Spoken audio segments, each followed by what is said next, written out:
The year I loved Augustine the most. He died in a car crash. Everyone thought I'd fall apart, but I didn't cry or scream. 2 years later, at a private lounge, I ran into him. Augustine was holding a young girl, kissing her like he meant it. His friends rushed over to explain. The truth is, Augustine was severely injured in that accident and ended up in a coma. He just woke up recently, but he's lost his memory. We didn't tell you because we didn't want you to live in constant fear or worry. Augustine gently pushed the girl aside, walked over to me, and with a frown, said, "So you're the one they say is my fiancé? I don't remember anything, but since you clearly still have feelings for me, I'll honor my promise and marry you."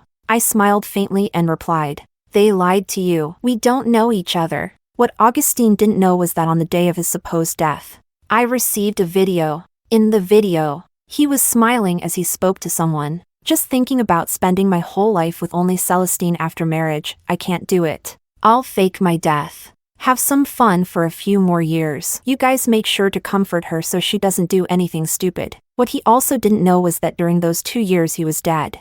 I found someone else. Chapter 1. The friends around us froze for a second, then started trying to talk me down. Celestine, how could you say you don't know Augustine? We were the ones who kept it from you. It wasn't his fault. Yeah, we only did it for your own good. We didn't want you to worry all the time. Now that Augustine's finally awake, don't take it out on him with a tantrum. The room was filled with blame. Before I could speak, a scoff rang out. Augustine got up from the couch, cigarette between his fingers, speaking lazily with amusement in his voice. "Well, if we don't know each other, that's fine by me, less responsibility for me to worry about." The girl clinging to his side quickly latched onto his arm, lifted her blushing face, and said nervously, "Augustine, if she doesn't appreciate you, I do. I'd marry you, okay?" Augustine didn't reply. He just gave me a passing glance, then wrapped his arm around the girl's waist and kissed her.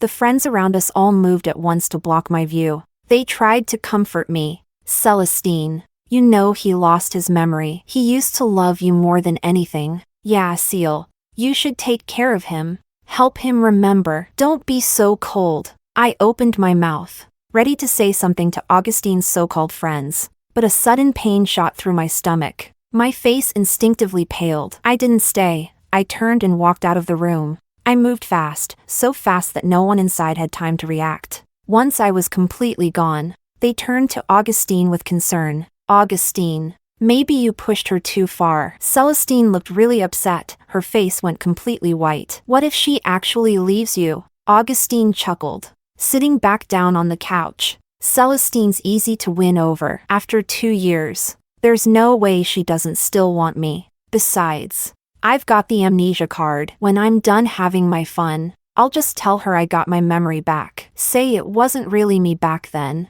Skip the apology. Wiggle a finger, and she'll come running back." Chapter 2. As soon as I stepped out of the lounge, I couldn't hold it in anymore. I crouched down on the floor. Pain kept pulsing through my stomach, so intense that I didn't even have the strength to make it to the restroom. Then, a shadow fell over me. A familiar voice spoke. "What's wrong? Heartbroken?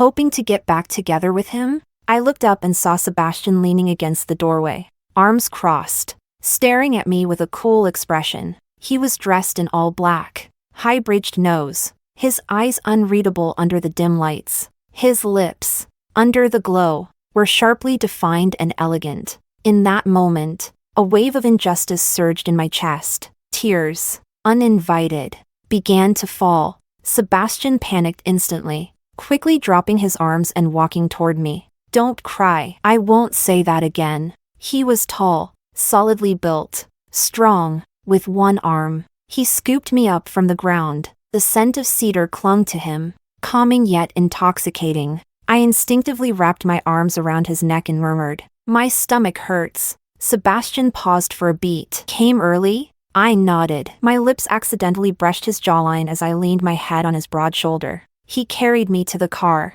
turned on the heat, and said, "Wait here, I'll get you something." Then he shut the door and walked away. The amber streetlights cast a warm glow over his tall, straight figure as he walked into the distance. Not long after, A video call request popped up. It was from Sebastian. They're out of the brand you usually use. Do you see anything here that works?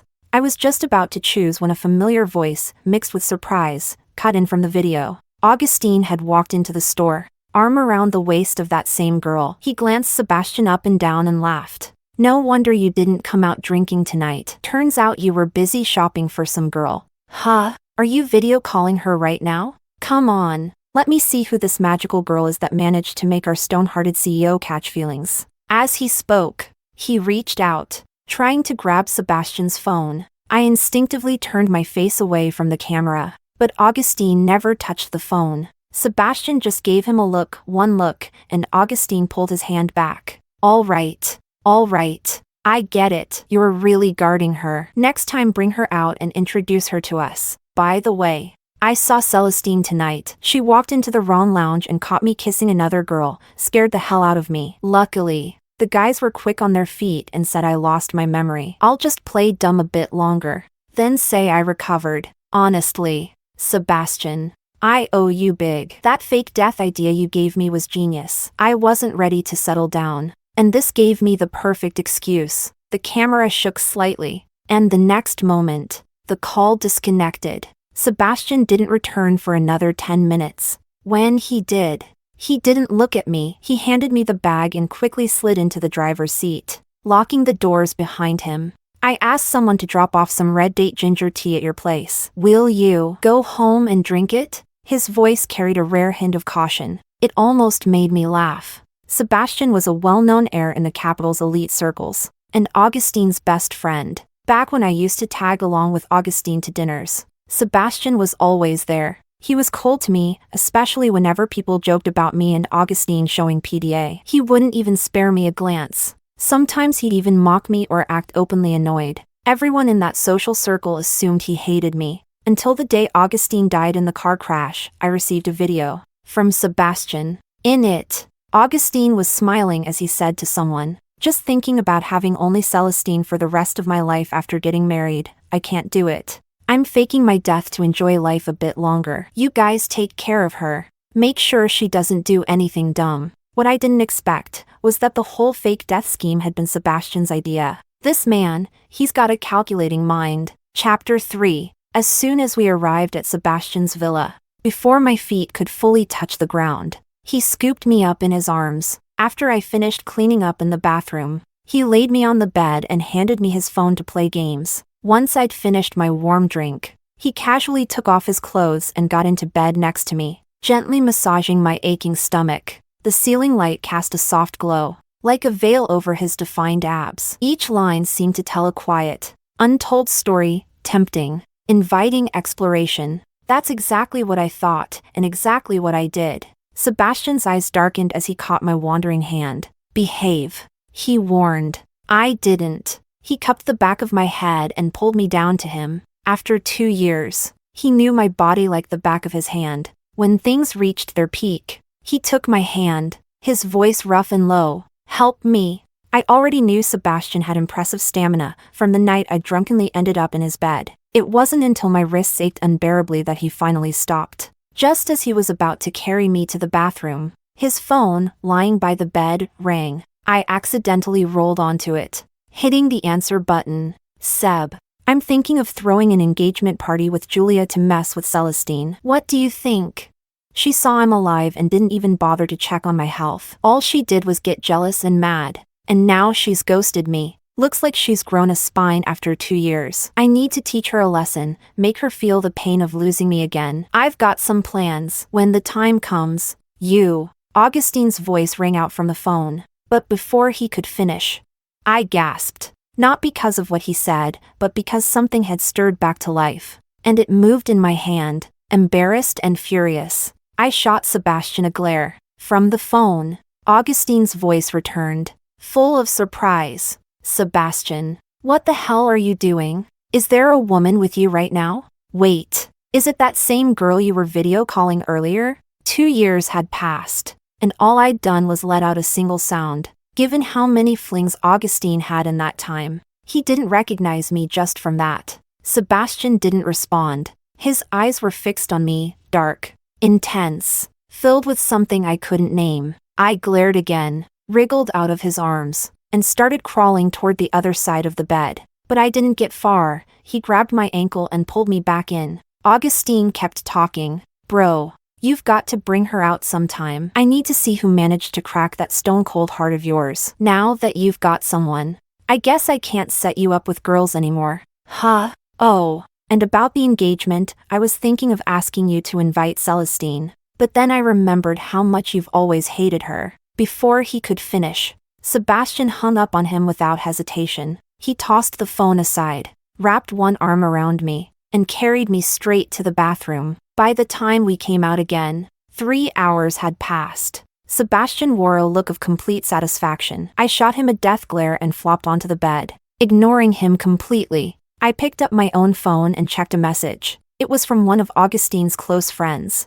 2 years ago, Augustine had introduced me to all his circles. Celestine. Augustine's getting engaged to someone else. It's happening in 7 days. Please talk him out of it. I don't want him to regret this when he gets his memory back. None of this is what he really wanted. I glanced at the message, then deleted it and tossed my phone aside. I'm not the type to go looking for trouble when life's finally quiet. Augustine's engagement has nothing to do with me. Sebastian reached out to pull me into his arms again. I glared at him and quickly scooted to the other side of the bed. No way I was going through another 3 or 4 hours of that. Chapter 4. Word quickly spread, Augustine wasn't dead, and he was preparing to get engaged. A lot of people reached out to me. Some offered sympathy. Some cursed Augustine for being a scumbag, and others just came for the drama. My college roommate Luna called me, her voice filled with rage. When I first heard Augustine wasn't dead, I was so happy for you, but now he's getting engaged to someone else?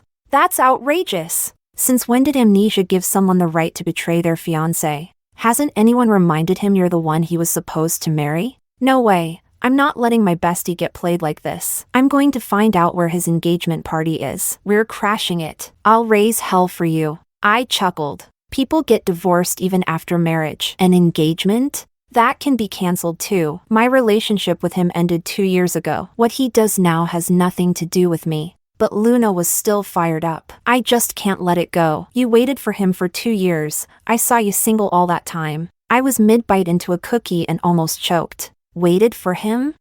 Who? I just hadn't gone public with my relationship with Sebastian yet. Luna kept urging me to go confront Augustine with her. I turned her down again, and she sighed. Fine. Fine. Then come out with me tonight? It's been forever since we hung out. I'll treat you to some drinks.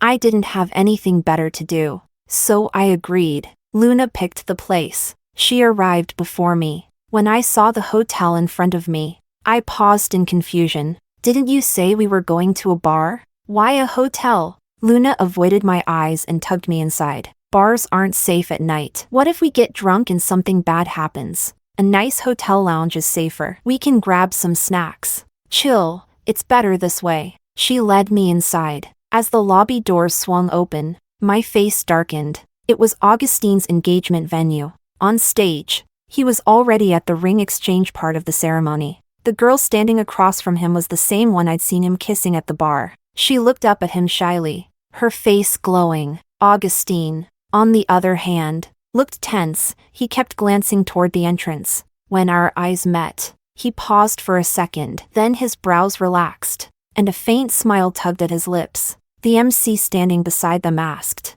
"Do you, the groom-to-be, promise to be by the bride's side for every important moment in the future?" Augustine glanced at me from the corner of his eye. His smile deepened. Of course. He slid the ring onto Julia's finger. The guests below erupted into cheers. Kiss! Kiss! Julia blushed even more but still tiptoed closer to Augustine. He didn't hold back, pulled her in by the waist and kissed her deeply under the applause and teasing shouts. I turned and looked at Luna. She avoided my gaze, but still nudged me urgently. Celestine, go up there and take Augustine back. He's your man. I didn't speak. I just stared at her quietly. Luna and I met in college. We went to class together, ate together, traveled together on breaks. I genuinely considered her a friend. But now, the hotel doors had been shut. Augustine's friends were stationed at the entrance. It was obvious who they were trying to block. Celestine. I just couldn't stand seeing you get treated like this. That's why I lied to you and brought you here, to help you get some revenge. I'll go up and cause a scene right now." Luna didn't look at me as she rushed toward the stage.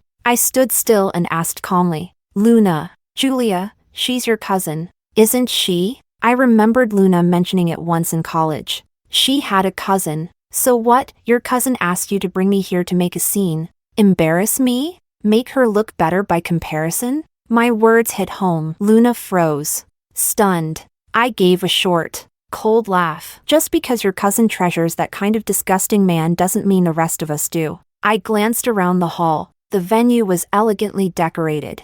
The wine, snacks, and pastries all high-end. They clearly put a lot of effort into this. They all wanted me here. Well, now I was. No way I'd just stand there. I found a seat, picked up a piece of cake, and started eating, all the while casually observing the crowd. Sebastian was on a business trip. He couldn't make it tonight. Luna, fuming, stormed over and pointed at me angrily. "Celestine, what's wrong with you? You're just bitter, jealous, saying the grapes are sour because you can't have them. My cousin and Augustine love each other, and you're slandering him because you're envious." I scoffed and was about to reply when suddenly, a woman's voice interrupted, soft, shaky, and on the verge of tears. Chapter 5. The engagement ceremony on stage had ended, and at some point, Julia had made her way over to me. The moment our eyes met, she lunged toward me,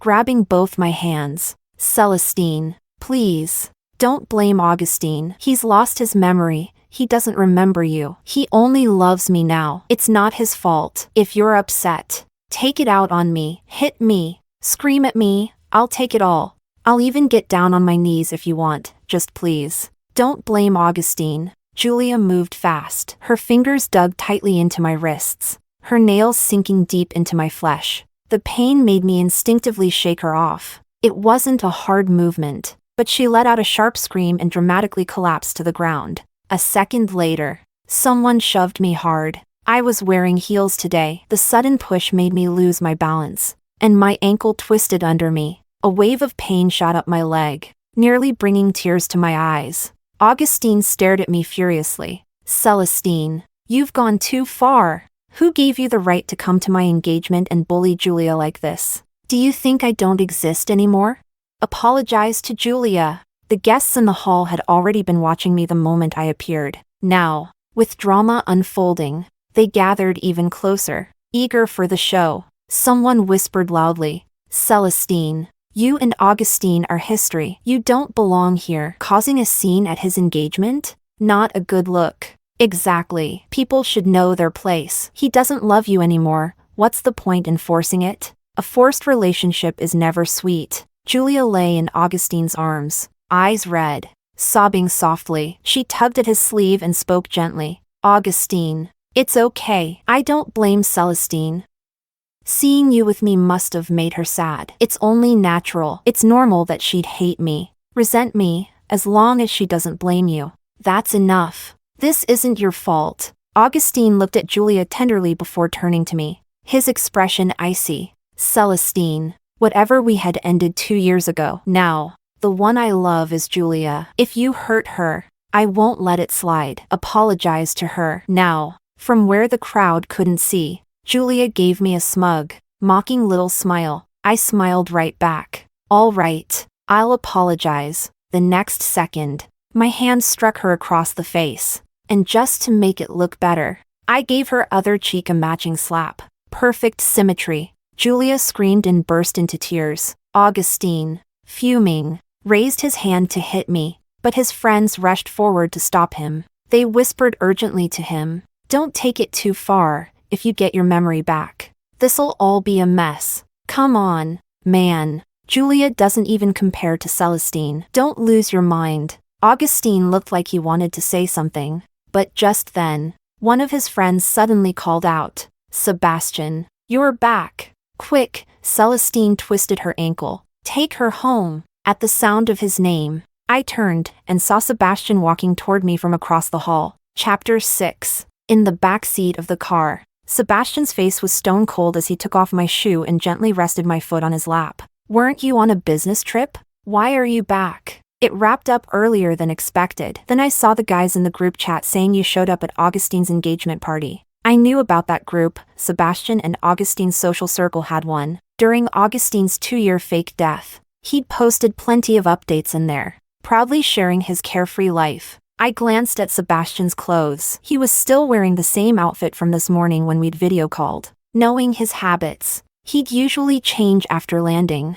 which meant he hadn't even gone home. He came straight here. Luna tricked me into going. Julia's her cousin. Looking at Sebastian, I hesitated, then explained the whole situation to him. This man may look quiet, but his mind is always working. There's no going back. Whatever I had with Augustine ended 2 years ago. I'm not here to crash his engagement. Sebastian said nothing, but his expression softened visibly. He took me to the hospital and got x-rays of my ankle. Not a serious fracture, but not mild either. Bed rest for a month. No wandering around. While the doctor was putting a cast on me, Sebastian disappeared for a bit. Outside the hospital room, Sebastian stood in the hallway, listening to a call from his assistant. President, our partnership with Augustine has been officially terminated. A few projects are still in the process of separation, but we're speeding it up. Augustine called, said he couldn't reach you directly.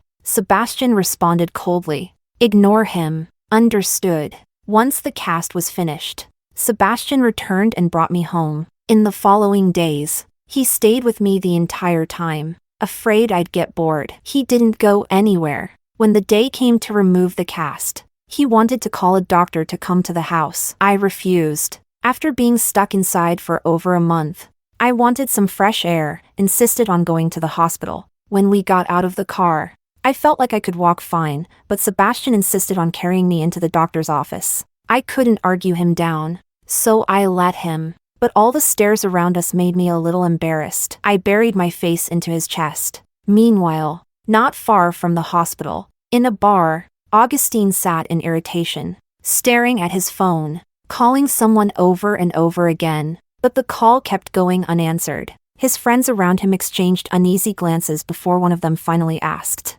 "What's going on, Augustine? What did you do to piss Seb off? This is serious." Augustine rubbed his temples. He honestly didn't know how he'd offended Sebastian. Enough for him to end all business ties between their families, cutting everything clean. Could it be because of Celestine? At the engagement party, someone had asked Sebastian to escort her out. He had always hated Celestine. Could it be that he was offended by the request? Felt like it dragged him in? But that didn't make sense. Sebastian wasn't the petty type, and Celestine, she wasn't important enough to shake the bond between them. The thought only made Augustine more agitated. It reminded him of the early days of his career when everything went wrong, and frustration clung to him like a storm cloud. Back then, Celestine had always been there, comforting him, encouraging him, helping him figure things out. Unlike now, all Julia ever did was tell him to stop checking his phone or to drink less. Beyond that, she didn't know what to say. Suddenly, he kind of missed Celestine. Just as he was lost in thought, a new message popped up in the group chat. Holy shit, look what I just saw on my way in. That's Celestine, right? Who's the guy carrying her? Augustine opened the image. It was a photo taken outside the hospital entrance. Celestine was being carried in a bridal-style embrace by a man. It had rained earlier. The sky was dim, and the man's back was partially blocked by a passerby, his identity hard to make out. But Celestine's side profile was unmistakable. Augustine froze. Then, with a cold laugh, he hurled his glass across the bar. She's really got some nerve. What? Found some random guy to make me jealous? She's not afraid I'll remember everything and find her disgusting? Dump her for good? His friends looked at each other silently, none daring to speak. Chapter 7. After leaving the hospital, I was finally able to walk on my own. But just as we stepped outside, my phone buzzed with a new message. I unlocked it and checked. It was from a number that had been silent for the past 2 years. Celestine. My memory is back. I didn't save this number under a name, but once upon a time, I could have recited it backward in my sleep. Sebastian saw the message too. He instinctively tightened his grip on my hand, like he was afraid I might suddenly run off. Expressionless, I deleted the message. Then I turned to Sebastian and smiled. Seb, let's get married. After sending the message, Augustine casually tossed his phone aside and leaned back, a satisfied smile playing on his lips. In his mind, he could already picture Celestine's reaction. She'd be over the moon, probably on the verge of tears. He could almost hear her trembling voice as she called him, asking where he was, saying she needed to see him. Should he answer her first call? Or make her wait a little as punishment? After all, she had the audacity to flirt with another man. She deserved a little payback. Augustine made up his mind when Celestine called. He'd let it ring the first time. He'd pick up on the second. Give her just enough panic to remember who really had the upper hand. With that thought, he picked up his phone again. Celestine would definitely cry when she saw him. He'd already ordered her favorite pastries from years ago. Time to spoil her a little. The cake arrived, but Celestine's call never came. Augustine frowned. What was she doing? Hadn't she seen the message? He hesitated, then dialed her number. The call couldn't go through. He waited another 10 minutes and called again, still unreachable. A strange unease crept into his chest. He borrowed someone else's phone and tried again, and this time, it connected immediately. As soon as the call went through, before the person on the other end could speak, Augustine blurted out, Celestine, why'd you block my number? You thought I died and didn't want the reminder. Is that it?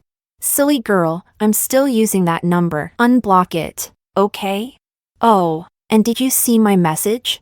I've got my memory back. Augustine leaned back on the sofa, smiling to himself. He could already imagine Celestine's voice, shocked, emotional, overjoyed. But what came through the phone was a child's voice. Are you looking for my auntie? She's picking out her wedding dress right now. I hadn't expected Sebastian to move so fast. Right after I said those words, he'd taken me straight to a bridal boutique. We started designing the dress. Then he contacted his family and began preparing everything, betrothal gifts, invitations, a wedding house, the works. After my measurements were taken, I came out of the fitting room and saw Alicia on the phone. When she saw me, she ran over, holding out my phone. Auntie, I'm sorry. Someone called you while I was playing a game, and I accidentally answered. I didn't mean to. I glanced at the screen. It was a strange number. A voice came through the phone, shaking with anger. Celestine, you've gone too far. I blinked. Then I understood and ended the call with a press of my thumb. I gently ruffled Alicia's hair. It's okay, Alicia. Keep playing. Chapter 8. The last thing Augustine expected was that, after finally getting someone to answer the phone, what he'd hear would be that. He didn't believe it. Celestine must have told some kid to lie for her. She was getting way out of line. Rubbing his temples in frustration, Augustine made up his mind. When he saw Celestine again, he was definitely going to spank her properly, teach her a lesson so she'd finally learn to behave. This time, he wasn't going to call her again. He wanted her to know he had a temper too. If she thought she could go too far and he'd just take it, she was wrong. He tried to rally his friends to drink with him, but no one moved. The mood was off, weird, too quiet. Augustine gave a half laugh, trying to lighten it. What's with you all? Why aren't you drinking? Celestine's just messing with me. It's nothing. He hadn't taken the call in private. His friends had heard everything. He figured they were just concerned. Give it an hour, tops. Once Celestine sees I'm ignoring her, she'll stop playing games and call me back. With a smug grin, he downed his drink in one gulp. But his friends still stared at him like they were watching a slow-motion car crash. Until someone handed him a phone. Seb just sent out his wedding invitations. He's getting married, and the bride is. On the luxurious, ornate invite were two names. Groom, Sebastian. Bride, Celestine. Celestine's name came first. Sebastian's came after. The wedding was set for 2 weeks later, and those 2 weeks were a complete blur of chaos. The day I told Sebastian, let's get married, I just wanted to reassure him. He always seemed so unsure of where we stood. I never expected he'd move that fast. On the wedding day, the venue was packed. So many familiar faces filled the room. Friends who used to hang out with Sebastian and Augustine came over with glasses of champagne, offering their congratulations. Augustine came too. He stood in the crowd, eyes red, fists clenched so tightly that the glass in his hand shattered. Blood dripped down his palm. I frowned when I saw it. When our eyes met, Augustine's gaze lit up. He quickly looked down at his bleeding hand, then glanced back at me with an almost pitiful expression. Seeing blood on such a joyous day. What bad luck. I looked away and replied coolly. Such an unlucky sign indeed. Augustine's face turned pale. A moment later, security escorted him out. Chapter 9. The wedding ended 2 hours later. It had been an exhausting day. Sebastian and I returned home. But just as we reached the front door, someone blocked our path. It was Augustine. He looked like he'd been waiting there for a long time. The moment he saw me, he rushed forward, trying to grab my hand, only to be kicked aside by Sebastian. Climbing back to his feet, Augustine glared at Sebastian with wild eyes. Sebastian, you shameless bastard. Celestine is my fiancée. Who gave you the right to steal her from me? His face twisted with fury and pain, as if he'd just suffered the greatest betrayal in the world. I treated you like a brother, and this is what you do to me? Losing it completely, Augustine began hurling curses at Sebastian. Sebastian frowned and was just about to call security when I stopped him. I gave him a small shake of the head, then stepped toward Augustine. A flicker of hope lit up in his eyes. Celestine. I raised my hand and slapped him across the face. I'd wanted to do that since the day of his engagement party, ever since he pushed me. Augustine. Whatever we used to be, it ended 2 years ago. The man I love now is Sebastian. If you hurt him, I won't forgive you. Apologize to him now. The words left Augustine stunned. They should have sounded familiar. After all, he'd said something nearly identical to me not long ago. For a moment, he stood frozen. Then he blurted out, Celestine. I only said those things because I had amnesia. I didn't mean them. I've gotten rid of Julia. She won't come between us anymore. I gave a small, cold smile. Is that so? Please believe me. It's true. After my memory came back, I realized the only one I've ever loved was you. You had to give it to him. Augustine really was a convincing actor. Even now, he was still performing. I didn't bother wasting more words. Instead, I pulled out my phone and hit play. Just thinking about marrying Celestine and having only one woman for the rest of my life? I can't do it. I'll fake my death and mess around a few more years. You guys, keep her company, make sure she doesn't do anything stupid. As the recording played, Augustine's face turned pale. He started shaking his head, stammering, this is fake, it's not real. It's edited. I let out a short, sharp laugh. Augustine, I'm not a 3-year-old. He instinctively took a step back. His lips trembled. He opened his mouth a few times, but no words came out. So, you knew. You've known for 2 years. I didn't bother answering. I turned to leave, but he grabbed my wrist. Celestine, if you knew this whole time, why didn't you say anything? If you had told me, I would have treated you better. None of the rest would have happened. That sentence honestly made me sick. What kind of person says something like that? Sebastian saw Augustine grab me, and without hesitation, kicked him away again. Augustine clutched his stomach and staggered back up, pointing at Sebastian. It was him. He's the one who gave me the idea to fake my death. If not for him, I wouldn't have done it. We'd be married by now. Celestine, don't be fooled. Sebastian is manipulative. He's not who you think he is. Sebastian held my hand, instinctively tightening his grip.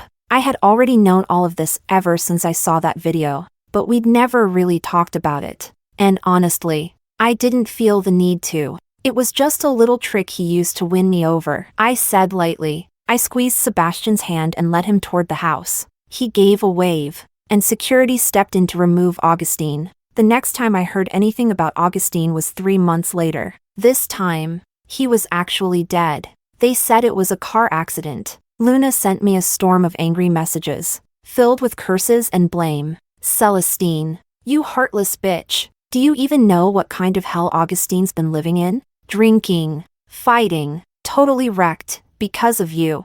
How could you break his heart like that? Well, now he's dead. Drunk driving. Are you happy now?